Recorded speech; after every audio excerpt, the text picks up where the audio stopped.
राम मंदिर की जगह पे काशी हॉस्पिटल बन जाता तो उसमें मुसलमान का भी इलाज होता और एक हिंदू का भी इलाज होता। बार और साबित हो गया जिसका टेम्पू हाई है केसारी उसी का भाई है। तुम कहना क्या चाहते हो? यही ना कि राम मंदिर बनने से पहले खेसारी लाल यादव ने ये कहा था। राम मंदिर की जगह पे काशी हॉस्पिटल बन जाता तो उसमें मुसलमान का भी इलाज होता और एक हिंदू का भी इलाज होता। मंदिर बनने के बाद ये कहने लगे, जो मेरा धर्म है वो हिंदू धर्म है, तो हमारे लिए तो ज्यादा उत्साह है कि राम लल्ला आ रहे हैं और हमारे लिए इससे बड़ी खुशी क्या हो सकती है। मुझे लगता है तुमने ये नहीं सुना। तो हमारे यहाँ लोग कहते हैं ना कि जहाँ जैसा तहाँ जैसा ना करे तो मरद कैसा।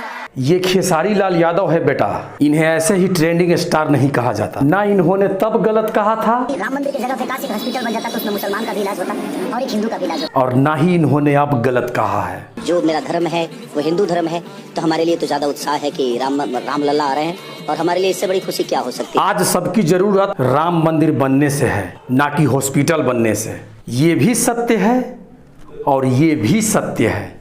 हमें जरूरत दोनों की है, क्योंकि जब हम बीमार होंगे तब हमें जरूरत दवा की भी होगी और दुआ की भी। ये बड़ी अच्छी बात कही आप। आज नहीं तो कल आप सब भी समझ जाएंगे। धन्यवाद।